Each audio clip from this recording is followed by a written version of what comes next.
Hello दोस्तों, साथियों, नमस्कार। द यूनिक वेट चैनल में मैं आपका फिर से स्वागत करता हूं। दोस्तों, आज हम जो बात करने जा रहे हैं वो बहुत ही कॉमन बीमारी है। चाहे वो कैटल्स की बात करें या डॉग्स की बात करें या फिर शीप, गोट्स या हॉर्सेस, मतलब किसी भी एनिमल की बात करें तो उनमें बहुत कॉमन बीमारी होती है। जी हाँ दोस्तों, हम बात करने जा रहे हैं डिवॉर्मिंग से रिलेटेड, यानी वर्म्स की प्रॉब्लम की। मतलब पेट के कीड़े या फिर पटार, जिसको हम हिंदी अपनी आम भाषा में बोलते हैं। तो बहुत ही कॉमन बीमारी होती है और इससे हमारा लगभग हर पशु जो है ग्रसित रहता है। किसान को इससे बहुत ज़्यादा लॉस का सामना करना पड़ता है अगर सही समय पे डिवॉर्मिंग ना की जाए या सही समय पर उसको ट्रीटमेंट ना दिया जाए या कब क्या करना चाहिए, तो इससे किसान को बहुत ज़्यादा नुकसान हो सकता है। दोस्तों, अब इससे नुकसान को कैसे बचाया जा सकता है, तो किसान को जागरूक किया जा सकता है या फिर हमारे जो पशु चिकित्सक भाई लोग हैं या सीनियर्स हैं, उनको वो जानकारी दे सकते हैं किसानों को कि उनको कब कब किस टाइम पर डिवॉर्मिंग करानी चाहिए और कौन सी डिवॉर्मिंग करानी चाहिए, किस सॉल्ट को हमें डिवॉर्मर के रूप में देना चाहिए। तो बहुत ही इंटरेस्टिंग टॉपिक होने वाला है आज का। तो चलिए स्टार्ट करते हैं दोस्तों। तो डिवॉर्मिंग की ज़रूरत पड़ती क्यों है? डिवॉर्मिंग ना कराने से क्या होता है, वॉर्म्स का लोड जो है बढ़ता चला जाता है। बहुत सारे सिम्टम्स देखने को मिल सकते हैं अपने एनिमल्स में, चाहे वो हम बात करें इन जनरल बात करते हैं तो कैटल, बफेलो, सीप, गोट, डॉग, हॉर्स, चारों में बात करते हैं तो सब में जो है सबसे पहला और पेक्यूलियर साइन जो देखने को मिलता है वह मिलता है आँखों से आंसू आना और एब्डोमिनल पेन। हॉर्सेस के केस में वह अपने जो एब्डोमेन रहता है उस पर किकिंग करने लगता है, बेली पे किकिंग करने लगता है। कैटल्स भी ऐसा करने लगते हैं, बार बार उठते बैठते हैं, मतलब पेन शो करते हैं। बात करें एनिमल डॉग्स की, तो डॉग्स में भी यही सेम कॉमन प्रॉब्लम रहती है, वो भी यही साइन शो करते हैं, बार बार उठते हैं बैठते हैं। रेस्टलेसनेस देखने को मिलती है, खाना नहीं खाते हैं, मतलब इनएपेटेंस या फिर एनोरेक्सिया तक की कंडीशन डेवलप हो सकती है कि वो बिल्कुल खाना छोड़ देते हैं। उसके बाद और भी तमाम तरीके के साइंस देखने को मिलते हैं, जैसे कि बात करें हीट में ना आना। बहुत ज़्यादा नुकसान होता है किसान भाइयों का इससे, कि जब पशु हीट में नहीं आता है और अगले 21 दिन उसको खाना देना पड़ता है और बिना किसी प्रोडक्शन के 21 दिन उसको पालना बिना किसी प्रोडक्शन के, वो 21 दिन बहुत ज़्यादा लॉस कराते हैं फार्मर्स का। तो इन लक्षणों के अलावा भी और भी लक्षण देखने को मिलते हैं, जैसे कि गाय के या फिर भैंस या फिर किसी भी जानवर के गोबर या फिर फीसिस में से बैड स्मेल, फाउल स्मेल आने लगती है। दूसरा, हमें फीसिस में से जो पैरासाइट हैं वो बाहर निकलते हुए देखने को मिलते हैं। तो इनके कारण बहुत ही लॉस झेलना पड़ता है फार्मर्स को और जो भी पेट ओनर्स रहते हैं उनको। तो इससे बचने के लिए दोस्तों हमें ट्रीटमेंट बहुत ज़रूरी है इसका करना। तो ट्रीटमेंट करने के लिए अब इसके बहुत सारे तरीके होते हैं, बहुत सारे वेट्स जो रहते हैं अपना अपना अलग अलग प्रोटोकॉल अपनाते हैं। तो उन्हीं में से मेरा जो प्रोटोकॉल है उसमें मैं जो प्रेफर करता हूँ वो 15 दिन के बाद, जैसे ही चाहे हम डॉग की बात करें चाहे हम लार्ज एनिमल की बात करें, कैटल हो, बफेलो हो, डॉग हो, हॉर्स हो, सीप हो, गोट हो, 15 दिन का जैसे ही जन्म के 15 दिन बाद ही हमें पहली डिवॉर्मिंग कर देनी चाहिए।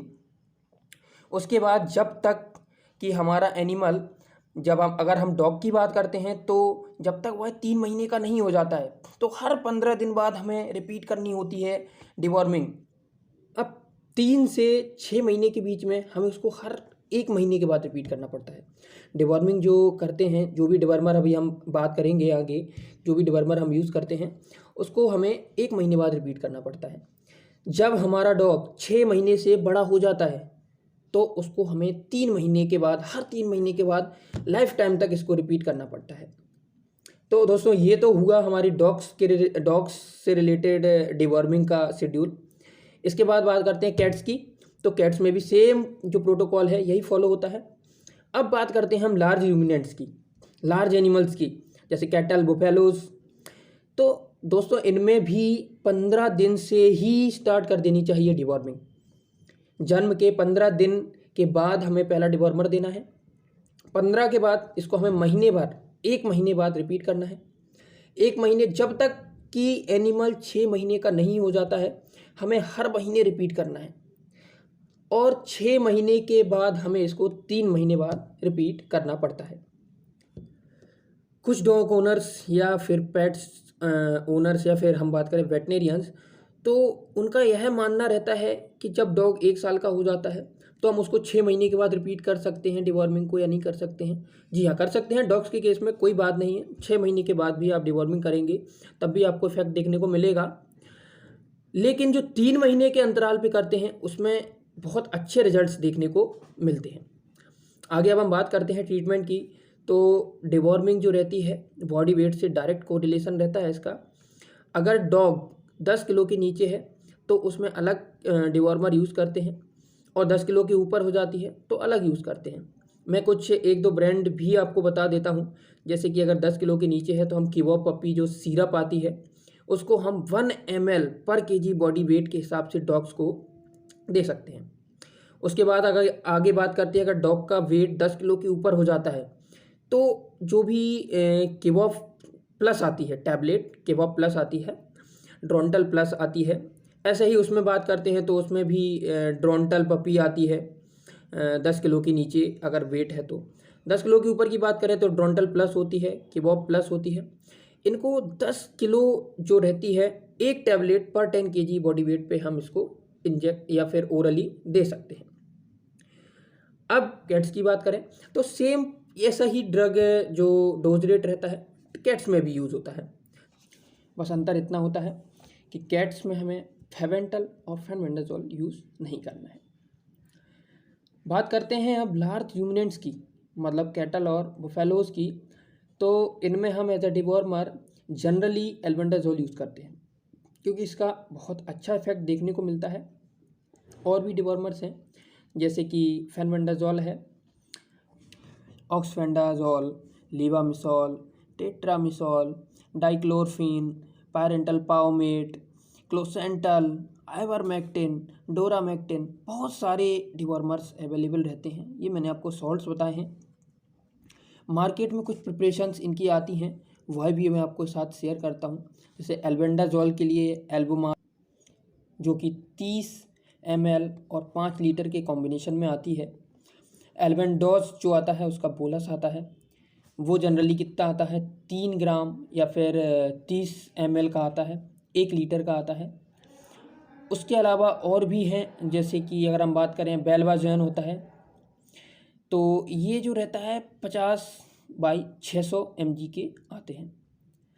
तो इसका डोज रेट जो रहता है वो हम जनरली 7 से 10 mg पर kg बॉडी वेट के हिसाब से लार्ज यूमिनेंट्स को दे सकते हैं।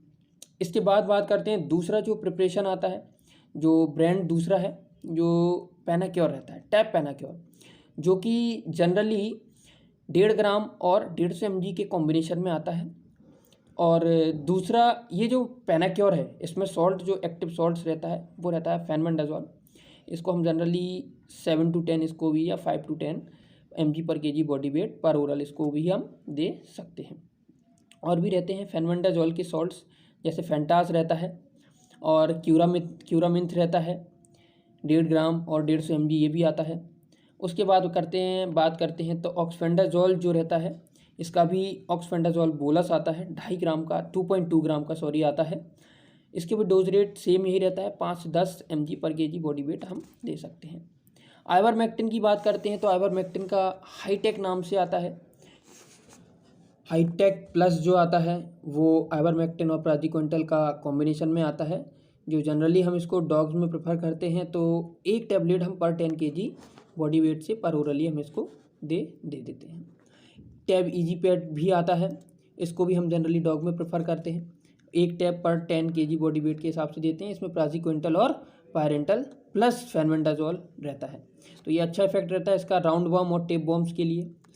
नेक्स्ट जो रहती है फेंटास जो रहता है, फेंटास प्लस जो रहता है 200 mg की टैबलेट आती है। इसमें भी क्या रहता है फेनबेंडाजोल और प्राजिक्विंटल सॉल्ट जो रहता है, ये भी राउंड वर्म्स और टेप वर्म्स के खिलाफ अच्छा काम करते हैं। रूमिनेंट्स में जो है हम इसको एक टैबलेट पर 30 kg बॉडी वेट के हिसाब से हम पर ओरल दे देते हैं। डॉग्स में एक टैबलेट हम 10 kg बॉडी वेट पे दे देते हैं।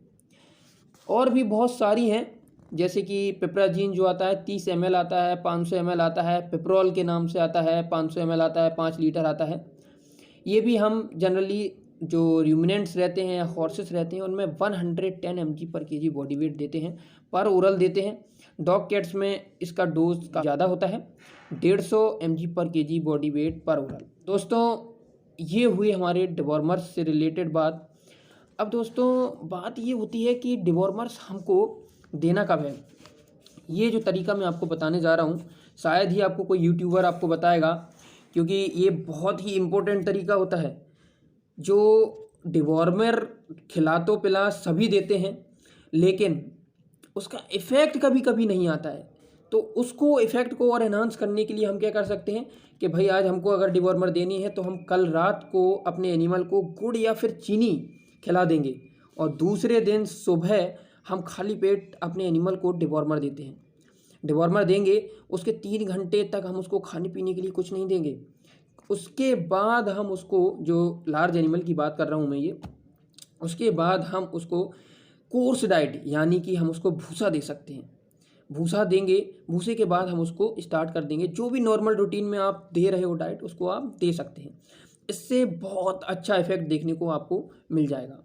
और जो समस्याएं हीट में ना आने की रहती हैं, कई बार जो डिवॉर्मर जो हम देते हैं उनके कारण ये हीट में आने लगती हैं एनिमल, ये प्रॉब्लम भी सॉर्ट आउट हो जाती है। तो डिवॉर्मिंग का यूज़ आपको समझ में आ गया होगा, बहुत ज़्यादा ज़रूरी रहता है।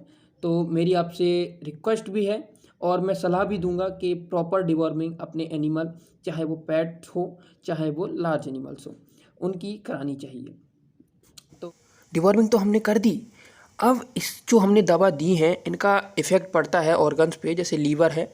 तो जनरली हमें डिवॉर्मर देने के बाद लीवर प्रोटेक्टेन या लीवर टॉनिक ज़रूर देनी चाहिए। जैसे हिमालय की आती है, लिव 52 है, और भी बहुत सारी आती हैं, तमाम ब्रांड्स की दवा अवेलेबल है। जैसे एक और है ये हेप्टाकोर, उसके अलावा आती है रेवल सिरप आती है। तो आप इनमें से कोई भी अपने पेट को दे सकते हैं। दोस्तों अगर आपको हमारा वीडियो पसंद आया हो तो इसको लाइक करें और अपने दोस्तों से भी शेयर करें और चैनल को सब्सक्राइब करें। धन्यवाद।